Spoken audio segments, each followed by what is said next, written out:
Bismillahirrahmanirrahim.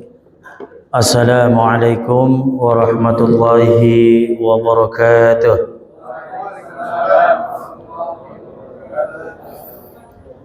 Innal hamdalillah wassalatu wassalamu ala Rasulillah.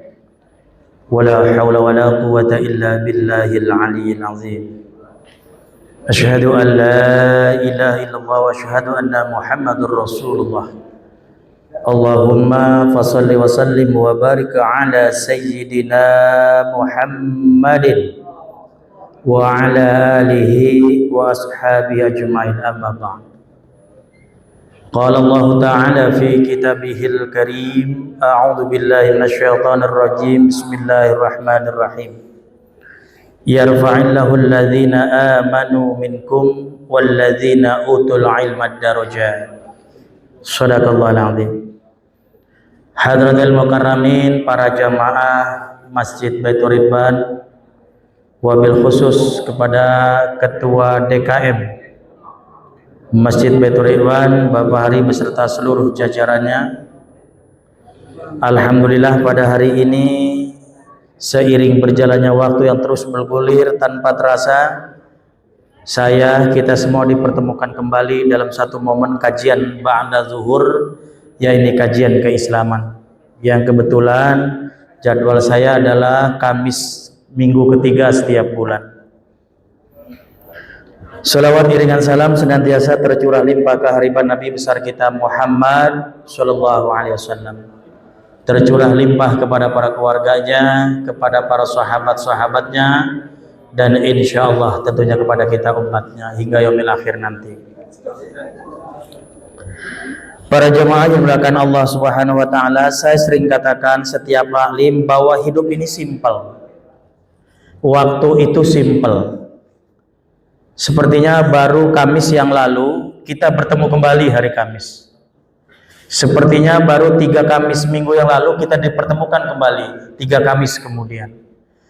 Jadi waktu itu cepat, siklusnya cepat perputarannya. Nah, bagi orang yang beriman, bagi orang yang diberikan kecerdasan akal oleh Allah, bagi orang yang diberikan kemampuan berpikir bahwa begitu cepatnya perputaran waktu, siklus perputaran waktu ini menandakan betapa ciri-ciri kiamat dan hari kiamat itu sudah dekat. Maka manfaatkan waktu sebaik-baiknya, saudara. Karena betapa pentingnya waktu sampai Allah bersumpah wal as, demi waktu, demi masa. Innal insana lafi khusrin, sungguhnya manusia dalam kondisi merugi. Siapa yang merugi? Mereka orang Islam yang suka menyia-nyiakan waktu.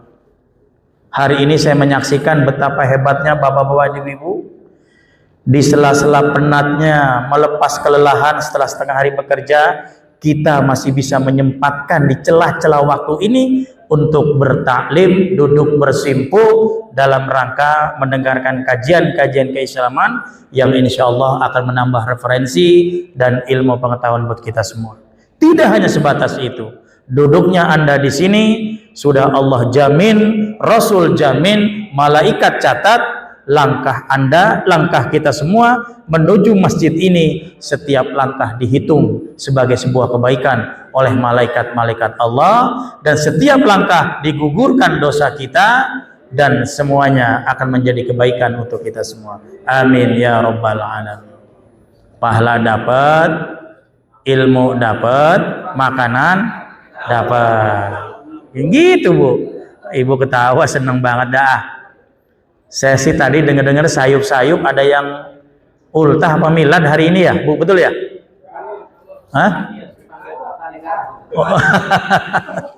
Ya, Pak Arifin apa Pak Hari? Saya nggak paham ini. Pak Arifin ya, Pak Haji Arifin ya. Kita doakan mudah-mudahan panjang umur, diberikan keberkahan, amin.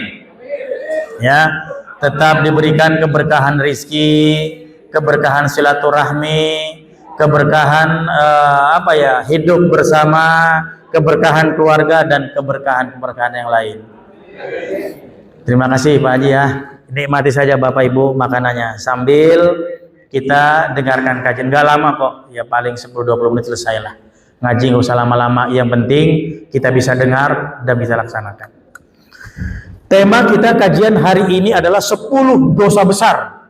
Dosa besar nih. 10, kenapa nggak 11, 12 Ustaz? 10 aja, jangan banyak-banyak. 10 aja udah ngap. 10 dosa besar yang bisa memberangus amal kebaikan kita. Saya sebutkan 10, nggak kita kaji semua. Yang pertama syirik. Yang kedua meninggalkan sholat. Tariqus sholat. Dosa besar yang kedua terang-terangan meninggalkan sholat, Pak Hari. Jadi sholat sengaja ditinggalkan gitu loh. Padahal wajib perintahnya, tapi sengaja ditinggalkan. Itu dosa besar. Itu tariqus sholat. Orang yang tentang Allah itu meninggalkan sholat terang-terangan. Yang ketiga, durhaka terhadap kedua orang tua. Uququl walidain. Lawannya birrul walidain. 4, berzina. Ini dosa besar nih.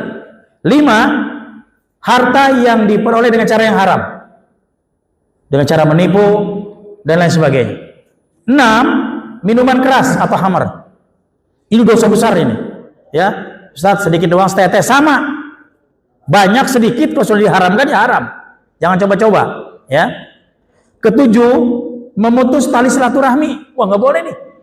Ya, hindarkan permusuhan di antara kita, maka perbanyak silaturahmi. Memutus silaturahmi termasuk kategori dosa yang besar, masuk peringkat ke-10. Ke-8, berbohong, berdusta, bohongin orang, PHP, ya, prank dan sebagainya. 9, kikir, pelit terhadap harta, tidak hanya harta, pelit terhadap ilmu, pelit terhadap harta, tidak pernah berbagi kebahagiaan, termasuk pelit. Nah, hari ini ada yang berbagi kebahagiaan. Berarti termasuk orang yang sudah menghindari 10 dosa besar ini. Alhamdulillah. Makasih Pak Jaripin ya. Ya, besok Kamis begitu lagi. Tiap Kamis aja. Insya Allah bangkrut lama-lama ntar. Ya, setahun sekali lah haul ya. Yang ke-10. Ini yang paling banyak nih. Bergunjing atau ghibah. Dari 10 deretan dosa besar yang paling banyak digandrungi manusia, poin 4, 6, dan 10. Apa itu poin 4? Berzina. Poin yang 6, khamar, minuman keras, pesta pora. Poin ke-10, bergunjing, gibah, atau bicarakan keburukan orang lain. Nah, 3 poin ini. Tapi 10-10-nya ini masuk kategori dosa yang besar. Nggak usah tanya, Ustaz, mana dalil? Main dalil sama hadis mulu. Pakai akal sehat. Cukup satu dalil dari Allah. Misal, innamal khamru wal maisir wal ansab wal ajlam rijsum min amali syaitan fastanibuh la'allakum tuflihun. Kata Allah, sesungguhnya minuman keras, hamar, judi, zina, arak adalah perbuatan-perbuatan setan. Jauhi, udah jauhi, nggak usah nanya. Oh, judi nggak boleh, lo nggak boleh. Apapun jenisnya, jangan dilaksanakan. Gitu loh. Baik, kita runtut dari awal, saudara. Yang pertama, alhamdulillah kita bisa hadir di majelis ini. Ya, jarang-jarang orang yang mau menyempatkan waktu untuk hadir di majelis. Padahal Nabi sudah wanti-wanti dan sangat memuji orang yang mau menyiapkan beberapa saat saja syahatan di dalam majelis taklim untuk mendengar kajian-kajian. Ini pahalanya lebih baik daripada sholat sunnah 1000 rakaat. Kita nggak pernah sholat sunnah 1000 rakaat. Sholat tarawih aja pilih-pilih imam. Yang imamnya cepat, yang imamnya lemot kita tinggal, kan begitu. Ya, berapa saudara? Nah, bagaimana Ustaz? Cukup duduk setiap ada kajian, dengarkan. Mau nyender, mau dengerin, mau kagak, mau selonjoran, duduk saja di situ. Maka sudah dapat digaransi oleh Allah. Pahala kita ditambah, dosa digugurkan. Maka catatan Lauhul Mahfuz oleh malaikat sudah tercatat bahwa kita semua di sini sudah dicatat oleh para malaikat Allah bahwa kita lah orang-orang yang datang untuk majelis taklim hari ini. Insya Allah, amin ya rabbal alamin. Pertama, dosa syirik. Syirik itu menduakan Allah, Pak. Ini banyak di antara kita, Pak. Kita nyembah Allah, yakin sama Allah, tapi ketika punya sesuatu hajat, kita masih berhajat pada sesuatu. Ya mungkin maaf datang ke paranormal, ya, datang ke orang pintar yang kita anggap punya kemampuan linuih, punya kemampuan daya terawang yang tinggi, sehingga kita datangi, Mbah, bagaimana nasib saya, Mbah, 3 tahun ke depan, Mbah, bagaimana posisi saya di perusahaan, apakah terancam apa enggak, Mbah, bagaimana income saya, Mbah, tambah apa berkurang. Ibu-ibu tanya, Mbak, bagaimana suami saya, Mbak? Selingkuh apa enggak? Masih setia apa enggak, Mbak? Banyak beragam cara. Yang secara tidak sadar itu syirik. Syirik itu menduakan Allah. Maka dia diposisikan pada peringkat pertama, dosa yang paling besar. Jangan coba-coba menduakan Allah, jangan coba-coba syirik. Syirkun billah. Mensyekutukan Allah itu termasuk kategori dosa yang paling besar. Udah singkat aja, nanti kita dialog aja. Yang kedua, tarikus sholat. Peringkat dosa yang paling besar kedua, meninggalkan sholat. Ini besar Pak dosanya. Karena dalam pandangan para ulama fuqaha, para anbiya, para malaikat, orang yang terang-terangan berani meninggalkan sholat, berarti identik dia menentang Allah. Udah itu aja. Padahal sholat itu kan posisi istimewa sholat itu Pak. Haji lewat malaikat Jibril, kan itu ya. Perintah puasa lewat malaikat Jibril, perintah sodako lewat malaikat Jibril. Tapi sholat kan Rasul langsung menghadap Allah. Artinya posisi sholat ini istimewa. Makanya kan Nabi wanti-wanti, kerjakan sholat. Saya pernah bahas di bulan yang lalu. Dalam situasi apapun, dalam kondisi apapun, bahkan yang mengatakan falam yughargir. Walaupun nafas sudah di kerongkongan, sudah ngap-ngapan, nafas mau putus, tiba-tiba datang panggilan sholat, maka kerjakan sholat saat itu juga dalam posisi yang mampu kita laksanakan. Namanya rukshoh. Nggak mesti berdiri. Gak kuat, udah napas di tenggorokan. Allahu Akbar, ya Allah. Masuk datang sholat. Udah sholat, duduk di bangku. Allahu Akbar. Sampai sebegitunya Pak sholat. Dalam kondisi perang juga sama. Sedang perang. Ada yang namanya sholat khauf. Sholat dalam kondisi perang negara. Dalam kondisi nggak nyaman. Maka sholat tetap dilaksanakan. Bagaimana caranya? Satu orang buat sop berbaris, satu sop berjaga-jaga dengan senjata lengkap. Kalau satu saja diserang oleh pihak musuh, dari kiri kanan atas bawah. Sampai sebegitunya Pak sholat. Jadi kalau kita terang-terangan ninggalin sholat, ya Allah. Saya baca dalam satu hadis Pak, satu hadis baca. Orang yang terang-terangan ninggalin sholat, dicontoh nih. Bapak mau sholat isya nih, Pak Arifin, Pak Hari mau sholat isya. Duh, malas banget bodoh, masih banyak waktu ini, baru sekali ninggalin. Kan begitu pikiran kita kan? Masih besok ada isya. Itu dengan sengaja ninggalin satu kali Pak, itu dosanya 6.000 tahun. 6.000 tahun dosanya Pak. Kalau 2 kali, 12.000 tahun. Usia kita nggak sampai segitu. Saking apanya? Saking sholat itu wajib, maka ancamannya gue berat. Tapi bagi yang rajin sholat, yang mengerjakan sholat, juga hadiahnya luar biasa.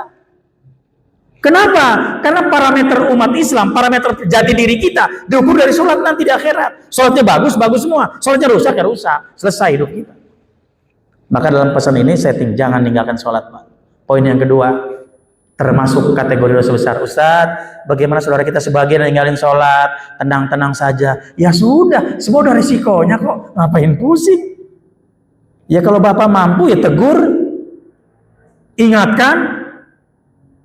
Kalau sudah diingatkan ditegur, nggak juga ya sudah, kita sudah melaksanakan kewajiban amal ma'ruf. Kan begitu. Termasuk saya di sini, saya ngajak untuk menghindari 10 dosa besar. Kalau masih ada nekat juga menerobos, ya sudah, itu resiko dia sendiri. Yang penting saya sudah menyampaikan. Yang ketiga, berzina. Zina ini tidak hanya dosa. Zina ini adalah sebuah sebuah dosa yang bisa menjadi komoditi, Pak. Bahkan bisa menjadi bisnis secara ekonomi. Ada nggak bisnis ini, Pak? Dulu namanya bisnis cek-cek namanya. Di mana adanya ya? Di hotel, di bar-bar, di nightclub, diskotik. Biasanya ada plus-plus tuh, Pak. Di samping minuman keras, dengerin musik, biasanya ada plus tambahan. Ya, seperti itu. Pak Arifin pernah nanya saya, Pak jangan marah gitu. Barangkali punya pengalaman bagi-bagi sama saya gitu. Atau itu Habib ya, Hadi Ali punya pengalaman masuk diskotik kayak apa gitu ya. Tapi saya demi Allah Pak, seumur hidup sampai saya duduk sini tuh, diskotik tuh kayak apa nggak pernah tahu dalamnya Pak. Kalau pengen masuk sekali-kali dalam rangka dakwah Pak Ari, jangan curiga dulu. Ya, biar nanti saya ngomong diskotik tapi pernah lihat gitu loh. Jangan cuma ngomong kosong. Pengen sekali-kali itu lihat. Mau masuk mundur, masuk mundur. Nih hati belum tenang gitu, pengen tahu dalam itu kayak apa. Ustadz, cuman hiburan kok. Ustadz, cuman itu doang kok. Minum gini. Terus kalian kamu apa? Kerja saya waitress Pak ya? Yang non RT apa namanya? Iya, waitress betul. Saya cuma waitress Ustadz. Terus kamu gimana di dalam? Kadang-kadang iseng juga sih. Isengnya gimana? Ya naruh uang di sini, masukin sep gitu kan. Asik. Iya kan? Terus kamu gimana? Kalau saya marah Ustadz, dipecat sama bos. Sedangkan saya butuh pekerjaan itu. Dilematis, buah si malakama. Di satu sisi dia harus menjaga muruah harga dirinya sebagai wanita, di sisi lain dia harus menghadapi godaan-godaan laki-laki hidung belang. Bahkan gak jarang Ustadz yang ngajak saya, Dek, berapa tarifnya? Begitu. Iya, ditanya tarifnya. Enggak Mas, maaf saya cuma kerja aja di sini. Ya saya bilang bisa-bisa kamu lah. Ada memang murid saya yang lulusan dari sekolah karena kepepet ekonomi, kerjalah di diskotik sebagai waitress, penuang minuman keras Pak. Padahal dalam hadis Nabi, orang yang minuman keras itu dapat dosanya besar. Yang membawanya, yang memproduksinya, yang menuangkannya, yang membelinya, yang menjualnya, yang nimbrung di situ walaupun nggak minum, kena dosanya. Itu minuman keras Pak. Apalagi zina. Ya, zina ini menjadi komoditi sekarang. Ya, bagaimana difasilitasi di sebuah hotel yang mewah, kemudian tamu datang bisa memilih, ada nomornya. Saya lihat di YouTube Pak, bukan diskotik ya, maaf nih. Terus di diskotik ngapain gitu kan? Lihat di YouTube. Oh ternyata orang yang begitu datang ke sebuah tempat, wanitanya dijejerin, ada nomor 1, 2, 3, 4, 5. Mereka berpakaian minim, senyum genit gitu ya, sengaja masang untuk memancing syahwat kita. Kitanya duduk tinggal tunjuk, silakan. Mau yang nomor 13. Ya Allah ya Rabb. Udah kayak binatang Pak ya. Nauzubillah, hindari zina Pak. Hindari zina. Ya, buat yang bujangan, yang masih nggak tahan ser-seran, puasa Senin Kemis. Ya, insya Allah saya dawamkan sampai hari ini puasa Senin Kemis. Dawamkan itu insya Allah. Buat yang masih bujangan, juga yang tidak punya suami istri juga nggak ngejamin, ya bisa menjamin diri untuk tidak berzina. Peluang untuk berzina selalu terbuka Pak, karena godaan depan mata kita. Tapi iman kita yang berperan insya Allah. Jadikan iman sebagai garda terdepan untuk jangan sampai kita berbuat dan masuk kepada link zina. Na'udzubillah min dzalik. Perbuatan zina, perbuatan yang masuk kategori ketiga, dosa yang paling besar. Yang keempat Pak, harta yang haram. Bagaimana Ustaz kalau sekarang nih cari yang halal aja susah, gimana yang haram gitu ya? Betul ya? Yang haram aja susah, apalagi yang halal. Konsep ini jangan sampai pernah kita masuk ke otak kita. Tetap yang halal itu banyak. Allah itu menebarkan rezeki di bumi ini banyak Pak. Silahkan, tinggal kita mencari ikhtiar. Ada rezeki yang datang kepada kita, ada rezeki yang kita datengin. Mana rezeki yang datang kepada kita? Tuh, kiai-kiai sepuh di kampung, orang-orang alim, itu sering datengin tamu tuh. Dari mulai pejabat rendah sampai pejabat tinggi, didatangi oleh para pejabat. Datang ke rumah kiai. Jadi kiai tinggal duduk, sila, zikir, sholawat, itu rezeki ngalir Pak, datang. Kalau kita belum bisa begitu, kalau kita mendatangi rezeki Ibu ya, kita nyari. Jadi rezeki itu ada yang kita cari, ada yang datang mencari. Ada rezeki yang datang kepada kita, ada yang kita datengin. Kita masih mendatengin nih rezeki. Lah kalau Pak Arifin gak masuk kantor sebulan ya berhadapan sama bos besar. Di rumah aja lah, kata Ustaz tadi rezeki datang sendiri. Ya enggak lah, beda kita levelnya, makomnya beda. Kalau orang sudah soleh ya, sudah yakin dengan dunia, dia sudah nggak terlena sama dunia, udah yakin aja, duduk bersipu di rumah, zikir, itu rezeki ngalir sendiri. Karena sudah istiqomah, sudah qanaah. Kita belum bisa Pak, kita belum bisa. Ya, kita tetap ikhtiar mencari rezeki dengan catatan tetap rezeki yang halal. Karena rezeki yang diperoleh secara haram masuk kategori 10 dosa besar yang tak terampuni kecuali dia taubatan nasuha. Bahaya Pak. 6. Minuman keras. Ya saya yakinlah semua punya latar belakang kehidupan ya. Ada yang pernah dulu Ustaz, saya pernah tapi sekarang enggak. Ya alhamdulillah. Dulu udah pernah Ustaz, sekarang enggak tapi mau lagi. Ya silahkan kalau mau coba. Kalau dulu pernah, sekarang enggak ya jangan. Kan dulu aku cinta padamu, dulu aku memang cinta. Ya ya ya. Itu lagu Oma kan begitu ya. Karena Oma juga kan latar belakangnya begitu dulu. Kalau saya baca biografinya ya, pemabuk, keras, kemudian insaf ya. Dibuatlah lagu itu menginspirasi kita. Yang sudah tinggalkan. Jangan kemungkaran, jauhi kemaksiatan. Yang ketiga, perbanyak zikir kepada Allah. Dimanapun Bu, di pasar, di kantor, selepas nanti ngaji, zikir apa sih Pak Ustaz? Ya apa aja ibu bisa baca. Allahu Akbar, Allahu Akbar, Allah Subhanallah, Subhanallah, Alhamdulillah, Alhamdulillah. Karena kita ingin dapat rezeki, ucapkan Alhamdulillah, Alhamdulillah, Alhamdulillah. Subhanallah, Subhanallah, Subhanallah. Zikir apa sih? Allahumma sholli ala sayyidina Muhammad. Baca selawat yang banyak silakan. Yang penting jangan bibir kita kering.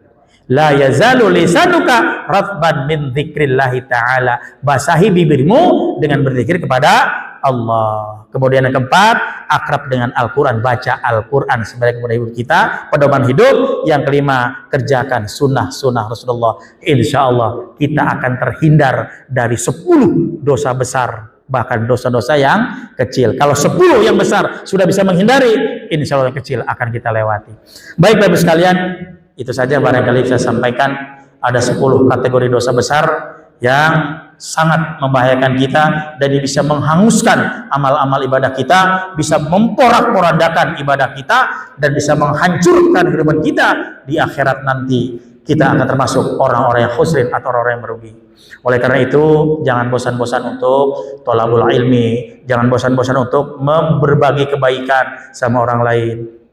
Jangan bosan-bosan untuk berbagi harta atau uang kepada orang lain. Jangan bosan-bosan untuk berbagi ilmu kepada orang lain. Jangan bosan-bosan mengajak kebaikan kepada orang lain. Insya Allah semua akan tercatat sebagai amal baik kita. Terakhir tadi Pak, saya pengalaman mau kemari dari Kedoya tuh, Kedoya lewat Pesing, di lampu merah macet karena ada perbaikan PAM. Itu panas banget Pak, panas jaket. Saya mikir, ya Allah, lampu merah panasnya begini. Padang Mahsyar kayak apa gitu? Padang Mahsyarmu kayak apa? Ini jarak matahari ke bumi 150 juta kilometer. Di Padang Mahsyar 10 hasta itu matahari. Sudah Nabi gambarkan keringat, ada yang semata kaki, ada yang sedengkul, ada yang sedada, ada keringat yang menyentuh bibir kita di sana nanti. Saking banyaknya manusia. Mudah-mudahan menjadi ibrah buat kita semua. Terima kasih. Assalamualaikum warahmatullahi wabarakatuh. Silakan ada pertanyaan. Bapak, Ibu, ada yang bertanya silakan. Ayo, dibuka sesi tanya jawab. Oh, ada yang nanya. Waalaikumsalam warahmatullahi wabarakatuh.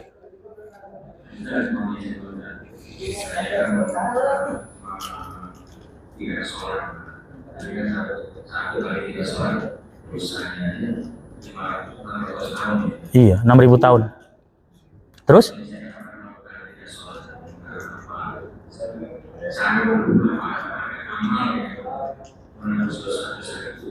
Pernah meninggalkan gitu ya? Iya, iya, iya. Iya, iya. Iya, betul. Menutup gitu ya. Meringankan gitu ya. Oke. Ya. Ya, Ustadz, ya kita jujur sajalah, mungkin saya termasuk ya, ketika masuk akil balik ya sudah pernah meninggalkan sholat, itu pasti itu. Ya, kan tidak semuanya begitu akil balik sholat gitu kan, pasti pernah tinggalkan. Ustadz, bagaimana menebus sholat yang pernah kita tinggalkan? Pak Haji kan habis sholat duhur tadi nih, duhur kan, terus tutup qabliyah, qadha sholat duhur 4 rakaat setiap habis sholat. Takut Pak Haji pernah meninggalkan sholat duhur. Habis sholat asar, qadha sholat asar. Habis isya, qadha sholat isya. Habis maghrib, qadha sholat maghrib. Khawatir kita dulu pernah meninggalkan sholat tadi. Itu yang diajarkan dalam kitab dan guru-guru saya. Makanya ilmu sholat itu penting, Pak.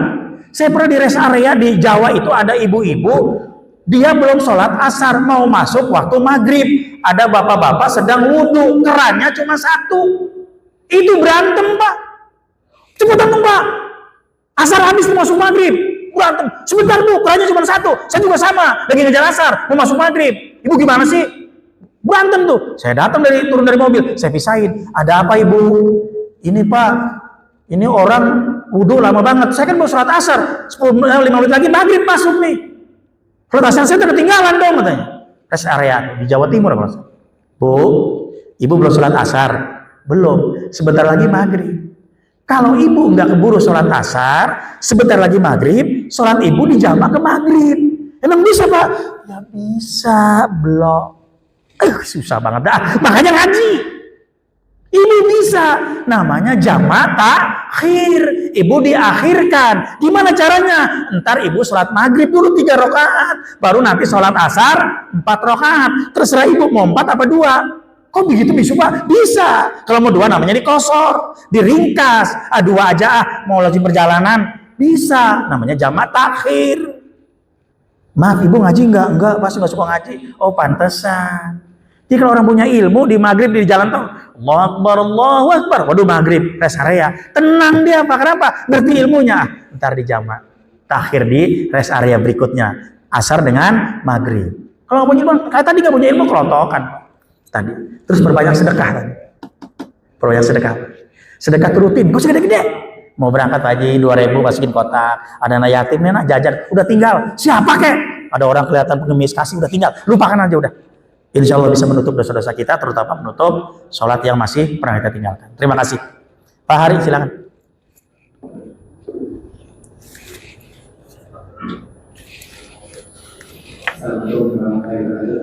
Waalaikumsalam warahmatullahi wabarakatuh. Pertanyaan dari Pak Ali, tadi dia belajar matematika. Ini kita bicara tentang proseksual 9-10 Zulhijjah. Yang disebutkan tadi oleh Pak Ali adalah diampuni dosa-dosa 1 tahun sebelumnya dan dijamin dosa-dosa untuk tahun berikutnya. Pertanyaan adalah jika yang bersangkutan melakukan dosa tapi berjalan, tapi kan tadi dia udah puasa sunnah kan, berarti dosa saya berarti diampuni gitu kan? Jadi ada amalan yang bisa menghapus dosa sekian tahun gitu ya? Iya betul.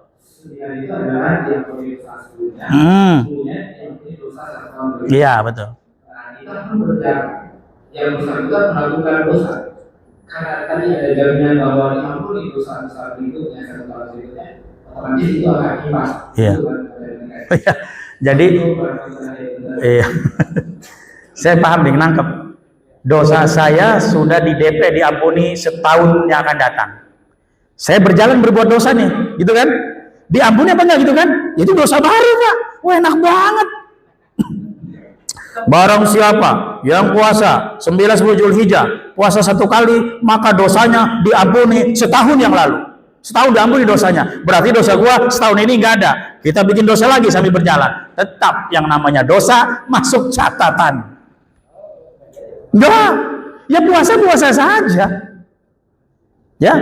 Man shoma imanan wahtisaban ghufirallahu ma taqaddama min dambi. Barang siapa puasa bulan Ramadan maka dosa diampuni 10 tahun yang lalu, bahkan 10 hidup yang lalu. Itu tetap dikerjakan, tapi jangan sampai itu dijadikan garansi. Karena merasa sudah terampuni 10 tahun yang lalu, kemudian dosa berjalan. Nggak, gue sudah diampunin kok, gue bikin dosa lagi aja. Kan semua sudah diampuni dosa saya. Nggak bisa begitu. Tetap itu menjadi catatan berikutnya. Ada catatan tersendiri. Jadi nggak otomatis impas gitu kan. Wah, punya dosa nih, udah ketutup setahun lah. Saya punya dosa setahun di berjalan. Impas nggak begitu Pak. Dosa tetap dosa. Ya, dosa itu dalam bahasa Arabnya zambun. Jamaknya zunub, ya, zambun jamaknya zunub, itu dosa. Apa itu dosa? Dosa adalah sebuah perbuatan sebab akibat karena melanggar sesuatu yang diperintah oleh Allah. Itu dia. Itu ada sebab, ada kausalitas, sebab akibat. Sholat wajib ditinggalin, udah kena dosa. Puasa wajib tinggalin, dosa, sebab akibat kausalitas. Karena Anda meninggalkan, maka sebabnya meninggalkan, maka akibatnya dosa gitu. Jadi jangan ada punya perhitungan begitu, Pak Haji. Ini titip lagi nanyanya Pak Hari. Nanya sendiri kalau berani. Gitu ya. Nggak lantas otomatis dosa yang berjalan terhapus di wakil yang setahun. Enak banget kalau begitu. Saya berzina, udah puasa ini zina aja, kan begitu. Oh sudah di DP, dijamin setahun, saudara saya dihapus. Saya zina aja tuh tahun berjalan itu. Enggak juga Pak. Tetap dosa ya dosa, pahala ya pahala. Semuanya punya catatan tersendiri. Fama ya'mal misqala dzarratin khairan yara wa may ya'mal misqala dzarratin syarran yara. Mudah-mudahan bisa dipahami. Terima kasih. Lagi Bapak Ibu. Cukup. Baik Bapak Ibu sekalian, mudah-mudahan duduk jarak di sini mendapatkan keberkahan dari Allah Subhanahu wa taala.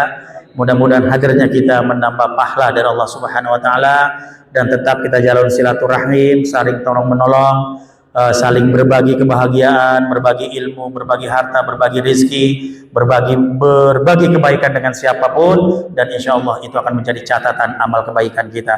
Dan janganlah pernah bosan, jangan pernah jenuh untuk duduk di majlis taklim walaupun sesaat, walaupun sebentar, karena pahalanya luar biasa. Kurang lebihnya mohon maaf, billahi taufik wal hidayah. Assalamualaikum warahmatullahi wabarakatuh.